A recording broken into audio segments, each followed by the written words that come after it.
Joshla, good morning. വയനാട്ടിൽ മഴ എങ്ങനെയാണ് പെയ്യുന്നത്? മഴ ശക്തമായിട്ട് തുടരുന്നുണ്ടോ? എന്താണ് ഇപ്പോഴത്തെ ഒരു സാഹചര്യം? Good morning Manu. വയനാട്ടിൽ കഴിഞ്ഞ 3 ദിവസമായി തുടർച്ചയായി മഴ പെയ്യുകയാണ്. മഴയ്ക്ക് യാതൊരു ശമനവുമില്ല എന്നുള്ള രീതിയിലാണ് പോകുന്നത്. ഇന്ന് യെല്ലോ അലേർട്ടാണ്. എന്നാൽ പോലും വയനാട്ടിൽ മഴ ശക്തമായി തുടരുന്ന ഒരു സാഹചര്യം തന്നെയാണുള്ളത്. ഇന്നലെയും മെഞ്ഞാന്നുമായി ശക്തമായ കാറ്റുമുണ്ടായിരുന്നു. വാളാന്തോടാണ്, തൊണ്ടർനാട് പഞ്ചായത്തിലെ വാളാന്തോടാണ് ഏറ്റവും കൂടുതൽ മഴ രേഖപ്പെടുത്തിയിട്ടുള്ളത്. 230 മില്ലിമീറ്ററാണ് മഴ രേഖപ്പെടുത്തിയിട്ടുള്ളത്. ഇത് ആശങ്കയ്ക്കിടയാക്കുന്ന ഒരു മഴയുടെ അളവാണ്. കാരണം കഴിഞ്ഞ ദിവസം കഴിഞ്ഞ വർഷം മുണ്ടക്കൈയിൽ ഇതേ സമയത്ത് പെയ്ത മഴ എന്ന് പറയുന്നത് ആ മുണ്ടക്കൈ ദുരന്തമുണ്ടാകുന്നതിന്റെ തലേ ദിവസം പുത്തുമലയിൽ രേഖപ്പെടുത്തിയ മഴ ഇതിനേക്കാൾ കുറവ് അളവായിരുന്നു. 230 മില്ലിമീറ്റർ അടുത്തിട്ടില്ല എന്നുള്ളതാണ്.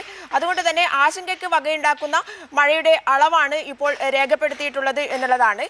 അതേസമയം തന്നെ ശക്തമായ കാറ്റും കഴിഞ്ഞ ദിവസം സംസ്ഥാനത്ത് ആകമാനമുണ്ടായ കാറ്റിൽ ഏറ്റവും ശക്തമായ കാറ്റുണ്ടായത് വയനാട് ജില്ലയിലാണ്. 61 കിലോമീറ്റർ വേഗതയിലാണ് കാറ്റടിച്ചത്. എന്നാൽ വലിയ അപകടങ്ങളൊന്നും ഉണ്ടായിട്ടില്ല എന്നുള്ളത് ആശ്വാസകരമാണ്. പല സ്ഥലങ്ങളിലും വൈദ്യുതി വിച്ഛേദിക്കപ്പെടുന്ന അവസ്ഥയുണ്ടായിട്ടുണ്ട്, ഗതാഗത തടസ്സങ്ങൾ ഉണ്ടായിട്ടുണ്ട് എന്നുള്ളതല്ലാതെ വലിയ ദുരന്തങ്ങളിലേക്കൊന്നും പോയിട്ടില്ല എന്നുള്ളത് ആശ്വാസകരമാണ്.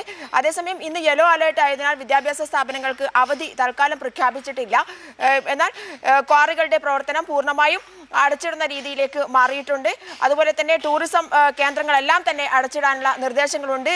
ജാഗ്രതാ നിർദ്ദേശം പ്രത്യേകമായി കലക്ടർ നിർദ്ദേശിച്ചിട്ടുണ്ട് എന്നുള്ളതാണ്. വെള്ളക്കെട്ടുകളിലേക്കോ അല്ലെങ്കിൽ നദീതീരങ്ങളിലേക്കോ പോകാൻ പാടുള്ളതല്ല. പുഴകളിലെ നീരൊഴുക്ക് വർദ്ധിച്ചിട്ടുണ്ട്, പുന്നപ്പുഴയിൽ നീരൊഴുക്ക് വർദ്ധിച്ചിട്ടുണ്ട്. എന്നാൽ വെള്ളം ഉയരുന്ന ഒരു സാഹചര്യം പുന്നപ്പുഴയിൽ ഉണ്ടായിട്ടില്ല. അതുപോലെ തന്നെ കബനി നദിയിലും നീരൊഴുക്ക് വർദ്ധിക്കുന്ന ഒരു സാഹചര്യം ഉണ്ടായിട്ടുണ്ട്. പുഴകളിലെ നീരൊഴുക്ക് വർദ്ധിക്കുന്നുണ്ടെങ്കിലും പുഴകളിലെ വെള്ളം ഉയരുന്ന ഒരു സാഹചര്യത്തിലേക്ക് മാറിയിട്ടില്ല. എന്നാൽ പോലും കഴിഞ്ഞ 3 ദിവസങ്ങളിലായി ശക്തമായ മഴ തുടരുകയാണ്. അതുകൊണ്ട് തന്നെ വളരെയേറെ ജാഗ്രതയിൽ മുന്നോട്ട് പോകണം എന്നുള്ളതാണ് കലക്ടർ അടക്കമുള്ള ജില്ലാ ഭരണകൂടം നിർദ്ദേശിച്ചിരിക്കുന്നത്. മനു.